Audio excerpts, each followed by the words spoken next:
अस्सलाम वालेकुम अज़ीज़ तलबा। जिस यूनिवर्सिटी फैसलाबाद समेत दूसरी यूनिवर्सिटीज़ ने बीएस लेवल के एग्ज़ाम्स ऑनलाइन लेने का फ़ैसला किया है और मेरी आज की जो वीडियो है उसी ऑनलाइन एग्ज़ाम की ही एक कड़ी है।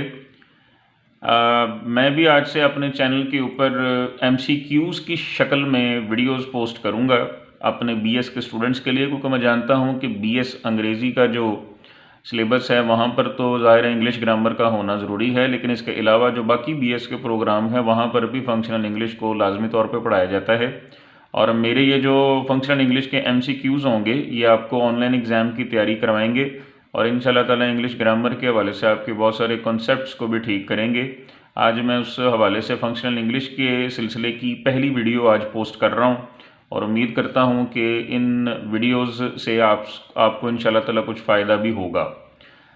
इस वीडियो को प्रॉपर स्टार्ट करने से पहले मैं चाहूँगा कि आप अगर मेरे चैनल पर नए हैं, पहले से मौजूद नहीं हैं, तो आप मेरे चैनल को सब्सक्राइब करें। उसका तरीकाकार ये है कि आप मेरे चैनल के नाम के सामने जो सब्सक्राइब लिखा हुआ है उसको प्रेस कर दें और उसके बाद जो घंटी का निशान आएगा वहाँ पर आप क्लिक करेंगे, ऑल का ऑप्शन आएगा उसको दबाएंगे तो मेरे तमाम वीडियोज़ का नोटिफिकेशन आपको मिल जाया करेगा।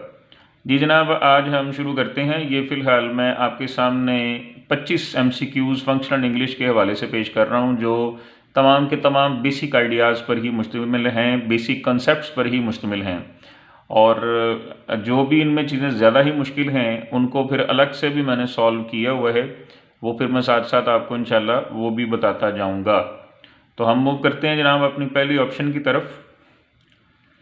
AEIOU आर कॉल्ड, AEIOU को कहते हैं डिटरमाइनर्स, एडजेक्टिव्स, वाउल्स या कॉन्सोनेंट्स।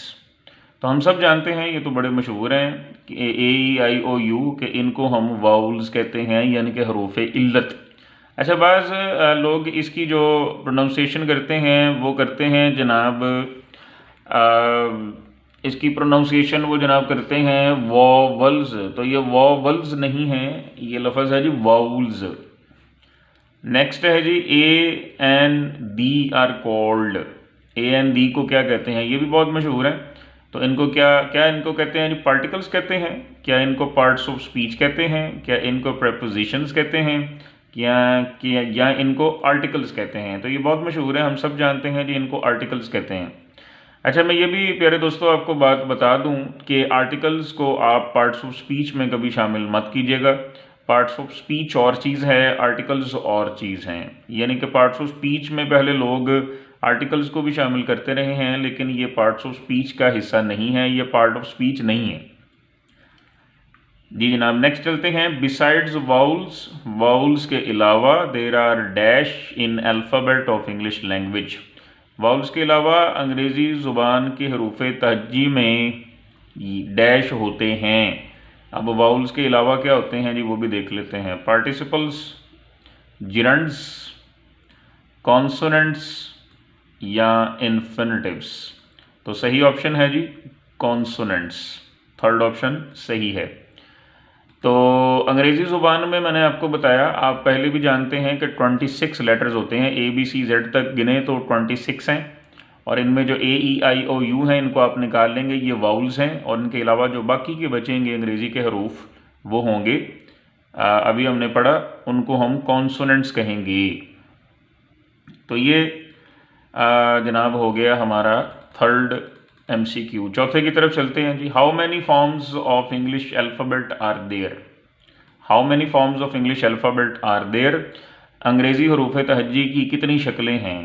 तो पहली ऑप्शन है जी ओनली 1, 4, 2 या फिर 3। तो हम सब जानते हैं कि अंग्रेज़ी हरूफ तहज्जी की दो शक्लें हैं, दो फॉर्म्स हैं, एक है जी बड़ी ABC और एक है छोटी ABC। तो सही ऑप्शन है जी नंबर 3 वाला, यानी कि 2। नेक्स्ट है हमारा MCQ। When letters of English language combine with each other they form, जब इंग्लिश लैंग्वेज के अंग्रेज़ी ज़ुबान के हरूफ आपस में मिलते हैं तो वो क्या बनाते हैं। पहली ऑप्शन है जी क्लॉजेस, दूसरी ऑप्शन है फ्रेजेस, तीसरी है सेंटेंसेस और लास्ट में है जी वर्ड्स। तो लास्ट वाली ही ठीक है, वर्ड्स। याद रखिएगा जब भी अंग्रेज़ी हरूफ तहज्जी आपस में मिलते हैं, अंग्रेज़ी हरूफ आपस में मिलते हैं तो वो वर्ड्स बनाते हैं। नेक्स्ट है जी हमारे प्यारे मुल्क का नाम आ रहा है। The word Pakistan is an example of. लफ्ज़ पाकिस्तान एक मिसाल है किसकी? क्या ये एक कॉमन नाउन है? क्या ये एक क्लॉज है? क्या ये एक वर्ड है? या क्या ये एक डिटर्मिनर है? बाज़ लोग इसको डिटरमाइनर भी कहते हैं, वो भी ठीक है। तो सही ऑप्शन है वर्ड। ये एक लफ्ज़ है, लफ्ज़ पाकिस्तान है, यानी कि पाकिस्तान एक लफ्ज़ है। आज हमें ये कंफर्म हो गया कि अंग्रेज़ी में अगर हम देखें तो लफ्ज़ पाकिस्तान एक लफ्ज़ की कैटेगरी में आएगा। जी जनाब, अब हम नेक्स्ट अपने MCQ की तरफ मूव करते हैं। कहता है कि जी phrase is a collection of words giving. Phrase एक अल्फाज का मजमुआ है जो देता है नो सेंस एट ऑल, कोई मतलब नहीं देता, या फिर इनकम्प्लीट सेंस या नामुकम्मल मतलब देता है, या फिर कंप्लीट सेंस मुकम्मल मतलब देता है, या फिर फॉल्स सेंस या गलत मतलब देता है। तो सही ऑप्शन है इनकम्प्लीट सेंस। ये नामुकम्मल मफहूम अदा करता है, यानी कि इसकी डेफिनेशन इस तरह से बनेगी, अल्फाज का ऐसा मजमुआ जो जिसकी मुकम्मल समझ ना आए उसको हम फ्रेज़ कहते हैं। इसको समझाने के लिए मैंने अलग से भी एक पेज आपके लिए बनाया हुआ है, मैं आपको वहाँ पर लेकर चलता हूँ। ये है जनाब नंबर 1 पे फ्रेज़ जो मैंने ग्रीन किया हुआ है, और इसकी डेफिनेशन है अ collection of words that gives an incomplete sense. अल्फाज का ऐसा मजमुआ जिसकी मुकम्मल समझ ना आए उसको हम फ्रेज़ कहते हैं, इंग्लिश में फ्रेज़ कहते हैं। उर्दू है इसकी मुरक्कब नाकस। अच्छा, इसकी एग्जांपल्स हैं असलम्स बैग, असलम का बैग, असलम का बस्ता। अगर आप गौर करें प्यारे दोस्तों तो ये अल्फाज तो हैं इसके अंदर मौजूद है, ज़ाहिर असलम भी एक लफ्ज़ है और बैग भी एक लफ्ज़ है, लेकिन ये कोई प्रॉपर मुकम्मल मफहूम अदा नहीं करते, इसीलिए ही हम इनको फ्रेज़ कहते हैं कि ये एक फ्रेज़ है असलम्स बैग। अब असलम का बस्ता क्या? असलम का बस्ता के बारे में कोई इन्फॉर्मेशन प्रॉपर नहीं है, बस असलम का बस्ता क्या है कि खामोशी इख्तियार की हुई है। असलम का बस्ता कैसा है, गुम हो गया है, लेना है, कहाँ है, कोई भी समझ नहीं आ रही, इसलिए ये एक फ्रेज़ है। अगली मिसालें भी इसी तरह नामुकम्मल मफहूम अदा करती हैं। ऑन द रूफ, छत पे। अब छत पे क्या, कोई भी समझ नहीं आ रही। इन द चेयर, कुर्सी पे। अब कुर्सी में क्या, कोई भी समझ नहीं आ रही। तो अल्फाज का ऐसा मजमुआ जिसकी मुकम्मल समझ ना आए, अंग्रेज़ी में उसको फ्रेज़ कहते हैं, और उर्दू है उसकी मुरक्कब नाकस। जी जनाब, अब हम वापस चलते हैं अपने MCQs की तरफ। कहते हैं collection of words conveying complete sense is known as. अल्फाज का ऐसा मजमुआ जिसकी मुकम्मल समझ आ जाए उसको क्या कहते हैं? ऑप्शंस पे चलते हैं। क्या जनाब आप उसको नाउन कहते हैं?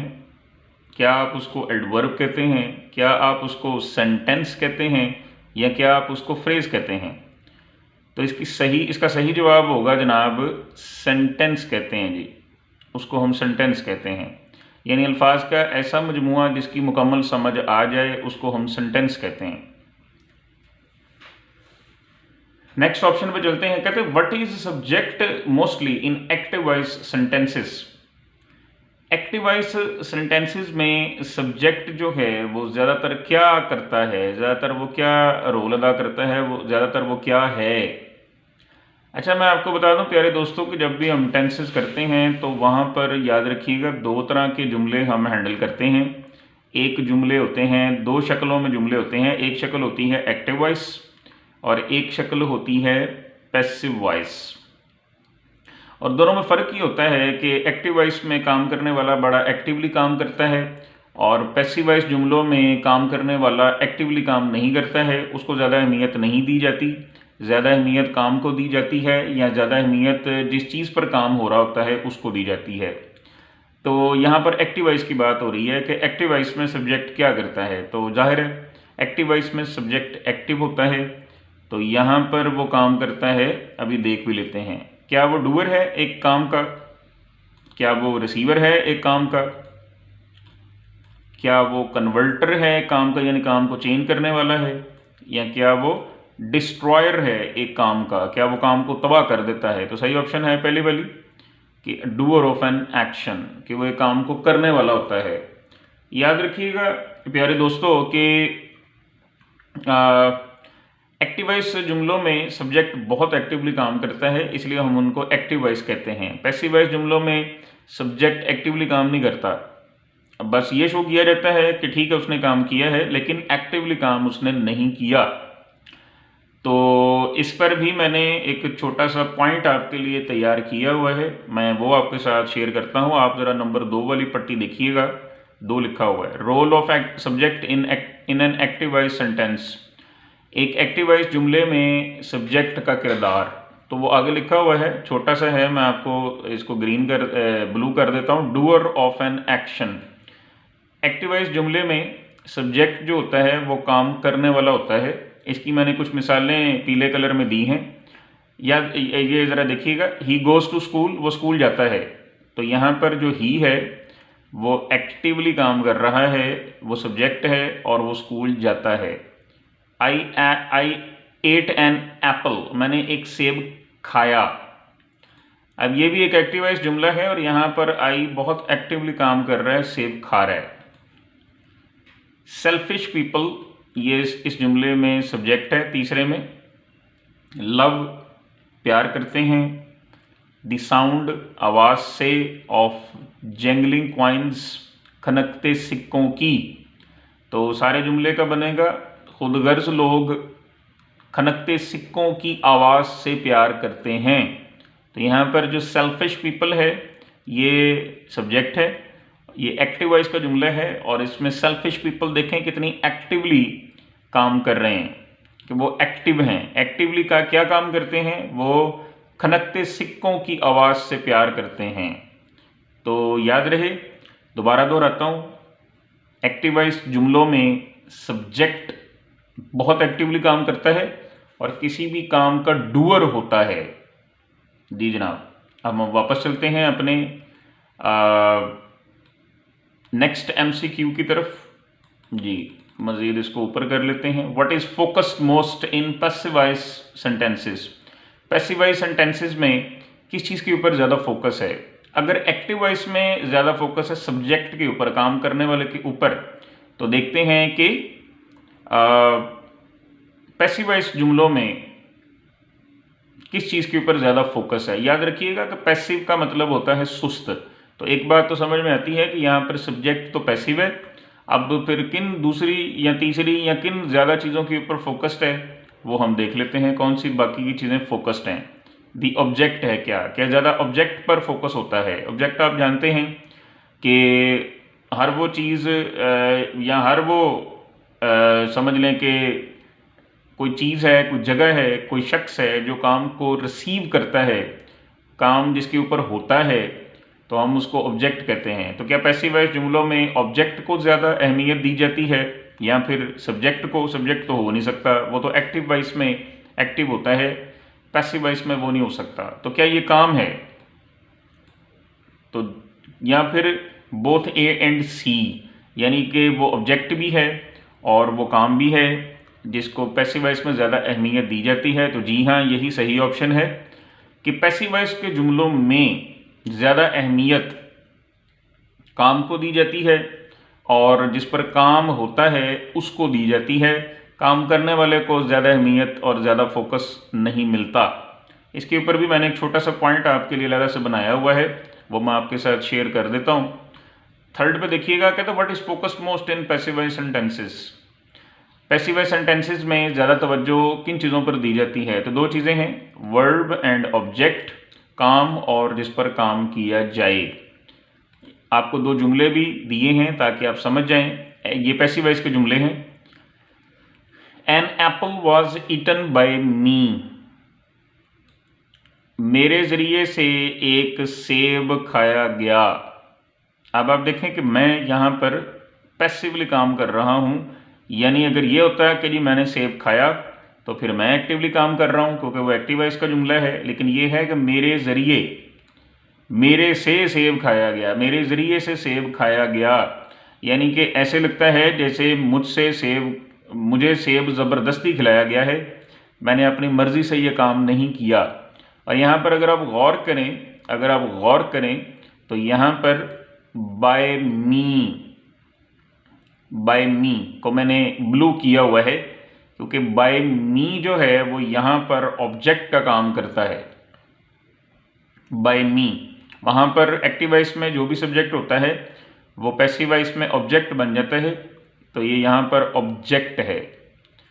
अच्छा, उसके बाद मैंने एक जुमला दिया है जी, यही जुमला एक और शक्ल में, जिसमें सिर्फ सेब के ऊपर फोकस्ड है, खाने वाले का जिक्र नहीं। एन एप्पल वॉज ईटन, एक सेब खाया गया। अब यहाँ पर आप देखें तो सेब के ऊपर फोकस है, लेकिन एक चीज़ जो मैं ब्लू करनी भूल गया हूँ वो है जी ईटन, खाया गया, यानी कि काम वर्ब के ऊपर ज़्यादा फोकस्ड है, वर्ब के ऊपर। तो सेब के ऊपर फोकस है और काम के ऊपर फोकस है, यानी कि वर्ब के ऊपर फोकस है और ऑब्जेक्ट के ऊपर फोकस है। सब्जेक्ट के ऊपर इतना ज़्यादा फोकस नहीं है जी। नेक्स्ट जनाब देखते हैं कि क्या हमारा नेक्स्ट जो है जी वो MCQ है। कहता है कि how many parts of an English sentence are there, एक अंग्रेजी के जुमले के कितने हिस्से होते हैं। ऑप्शंस हैं 2, 4, 6, 5। तो सही ऑप्शन है जी नंबर 2, यानी कि एक अंग्रेजी जुमले के 2 हिस्से होते हैं। इस पर भी एक पॉइंट मेरी तरफ से तैयार है, चलते हैं वहाँ पर। आप ज़रा पॉइंट नंबर 4 पे नज़र कीजिएगा। कहते हैं there are 2 main parts of an English sentence, एक इंग्लिश सेंटेंस के 2 मेन हिस्से होते हैं। एक हिस्से का नाम है सब्जेक्ट और दूसरे हिस्से का नाम होता है जी प्रेडिकेट। अच्छा, आप अजीज़ तलबा यहाँ पर एक अंग्रेज़ी का जुमला भी देखिएगा। कहता है आई लव, मैं प्यार करता हूँ, माई पेरेंट्स वेरी मच, अपने माँ बाप से बहुत ज़्यादा, मैं अपने माँ बाप से बहुत ज़्यादा प्यार करता हूँ। अब आप यहाँ पर अगर देखें तो इसका एक हिस्सा है सिर्फ आई, यानी आई एक पूरा हिस्सा है और आई यहाँ पर सब्जेक्ट है और आई यहाँ पर naming part of a sentence है। यानी यहाँ पर आप बता रहे हैं कि सेंटेंस में काम कौन करता है, सेंटेंस में काम करने वाले का नाम क्या है, या सेंटेंस में जिसके ऊपर ज़्यादा फोकस है उसका नाम क्या है। तो जो पहला हिस्सा होता है जी वो सब्जेक्ट होता है और उसको हम naming part of the sentence भी कहते हैं। दूसरा हिस्सा जो होता है वो नीचे है, जो जुमले का बाकी का हिस्सा बचा था वही जुमले का दूसरा हिस्सा होता है love my parents very much, इसको हम कहते हैं प्रेडिकेट। और ये कौन सा हिस्सा होता है जुमले का, ये होता है telling part of the sentence. ये एक सेंटेंस का बताने वाला हिस्सा होता है कि जी क्या काम हो रहा है, क्या काम हो रहा है या जुमले में क्या हो रहा है, ये बताता है प्रेडिकेट, जिसको कहते हैं telling part of a sentence. अच्छा, नीचे एक आपकी जनरल नॉलेज के लिए चीज़ दे रहा हूँ, predicate contains verb and object. Predicate के अंदर होता है वर्ब भी और ऑब्जेक्ट भी।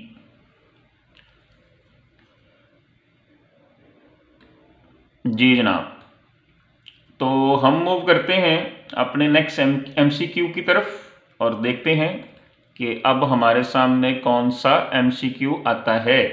The naming part of a sentence is known as, एक सेंटेंस का जो नेमिंग पार्ट है उसको हम क्या कहते हैं। तो हमने देखा कि नेमिंग पार्ट को सब्जेक्ट कहते हैं, ठीक हो गया।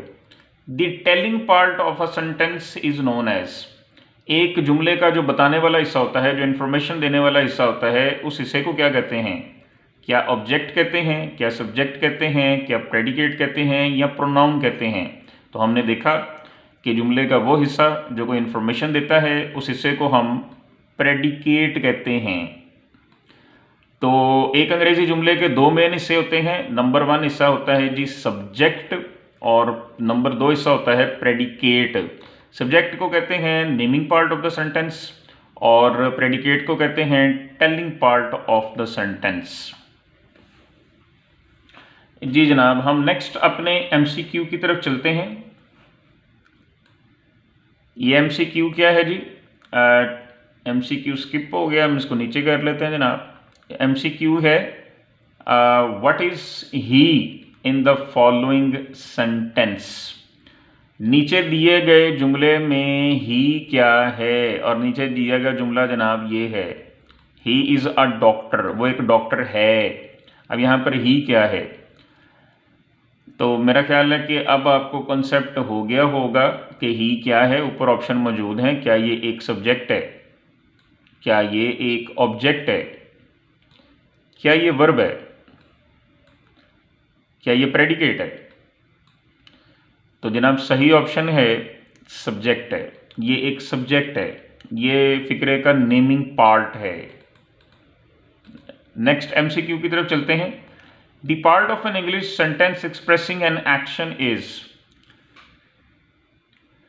एक जुमले का वो हिस्सा जो किसी काम को जाहिर करे उसको क्या कहते हैं? वर्ब। एक जुमले का वो हिस्सा जो कोई भी काम शो करे उसको क्या कहते हैं? वर्ब कहते हैं, या उसको सब्जेक्ट कहते हैं, या उसको ऑब्जेक्ट कहते हैं, या उसको क्लॉज कहते हैं। तो सही ऑप्शन है उसको हम वर्ब कहते हैं। एक जुमले का वो हिस्सा जो एक्शन को शो करे, जो काम को शो करे, उसको हम वर्ब कहते हैं। इसके ऊपर भी मैंने एक छोटा सा पॉइंट आपके लिए अलग से बनाया हुआ है कि जी वर्ब क्या बला है, इसको जानना बहुत ही ज़रूरी है। याद रखिएगा, अंग्रेज़ी ज़ुबान का कोई भी जुमला वर्ब के बगैर नहीं हो सकता।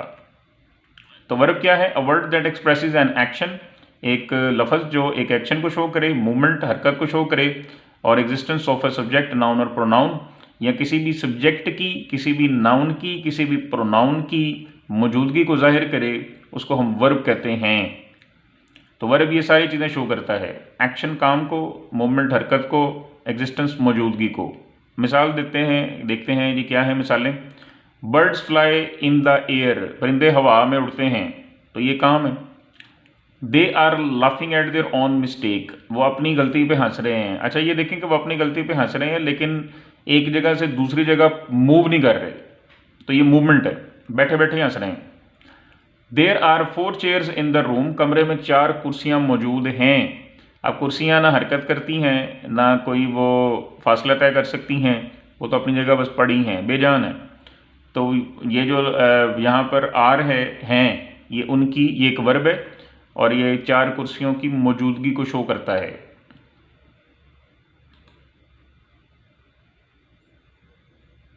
जी जनाब, नेक्स्ट हम चलते हैं जी, order of subject verb object in an Urdu sentence is. Urdu के एक जुमले में सब्जेक्ट वर्ब और ऑब्जेक्ट की तरतीब क्या होती है? SVO, OVS, VOS, SOV. तो सही जवाब है जी एसओवी।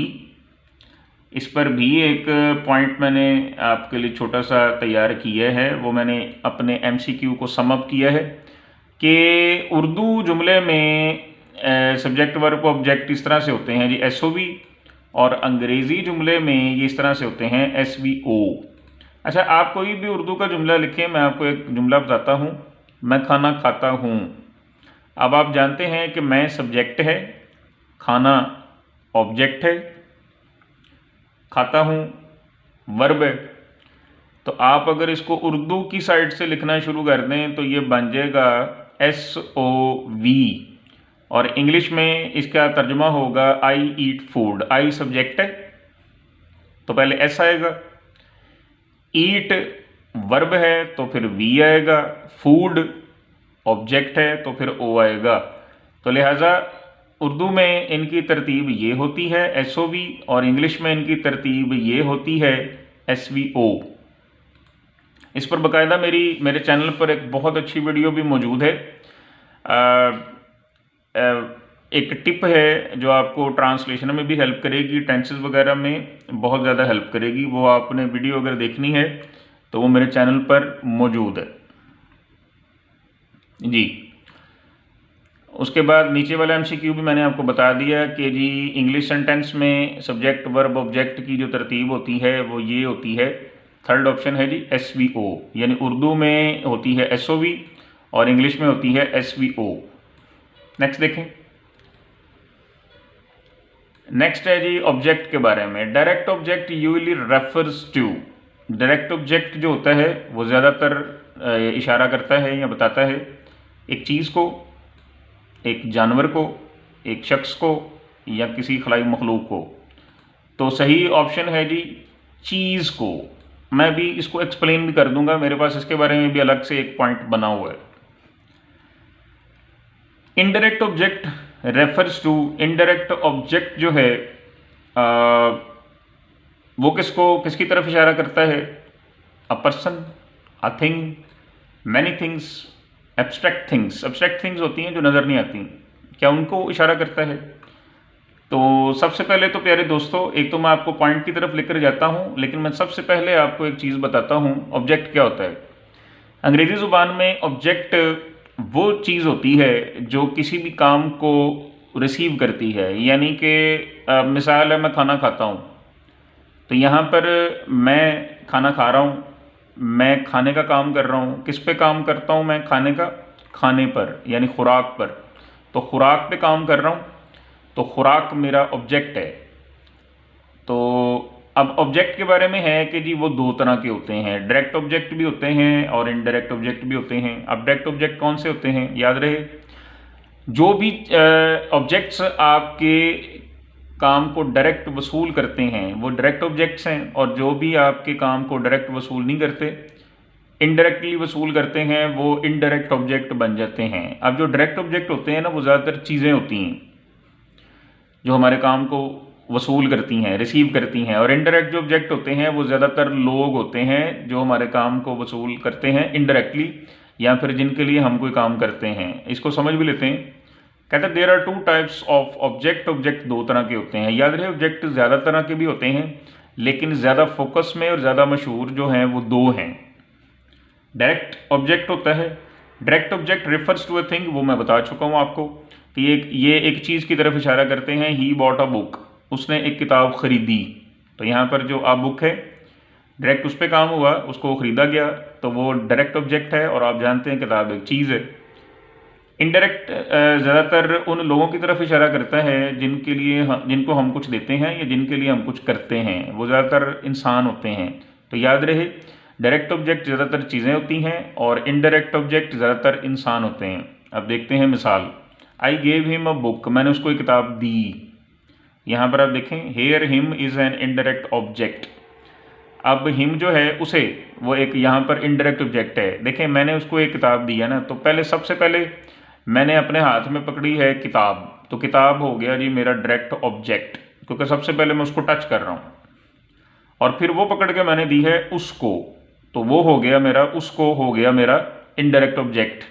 तो सबसे पहले मैंने किताब को छुआ और फिर किताब उठाकर उसको दी, तो उस हो गया मेरा इनडायरेक्ट ऑब्जेक्ट। ज़ाहिर है वो कोई इंसान है। तो साबित हो गया कि डायरेक्ट ऑब्जेक्ट ज़्यादातर चीज़ें होती हैं और इनडायरेक्ट ऑब्जेक्ट ज़्यादातर इंसान होते हैं। दूसरी मिसाल देखें।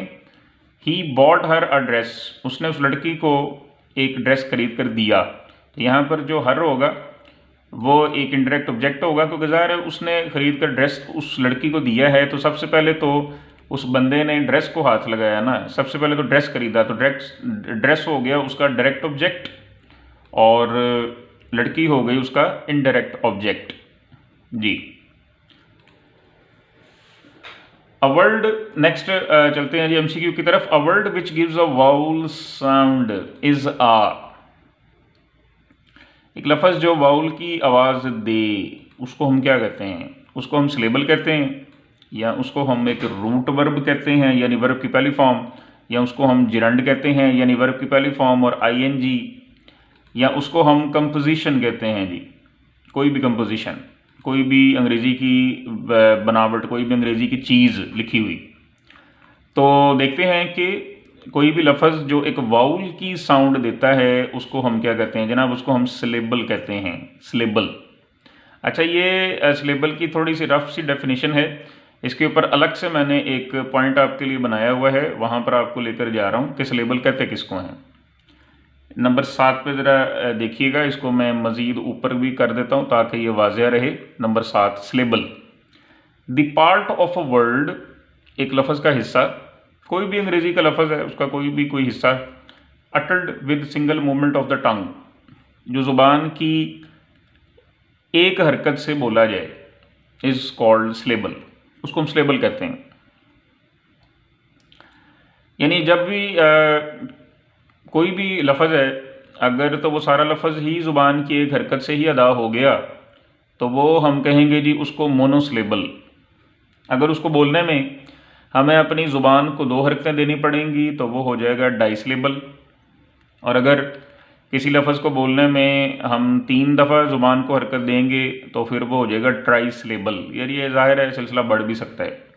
तो कहते हैं कि there are 2 syllables in the word today. अब आप देखेंगे टू कहा है तो ज़ुबान गोल हो गई है, हरकत गोल वाली है, और डे कहा है तो ज़ुबान थोड़ी सी चौड़ी हो गई है, यानी कि एक हरकत उसकी चेंज हो गई है। तो यहाँ पर है टू डे, तो यहाँ पर लफ्ज़ टू डे में समझें कि फिर हैं 2 सिलेबल हैं, क्योंकि हमने 2 दफ़ा अपनी ज़ुबान को ये लफ्ज़ बोलते हुए हरकत दी। There are 3 syllables in the word September. लफ्ज़ सितंबर में 3 सिलेबल हैं। सेप्ट ज़ुबान की एक हरकत, तम ज़ुबान की दूसरी हरकत, बर ज़ुबान की तीसरी हरकत।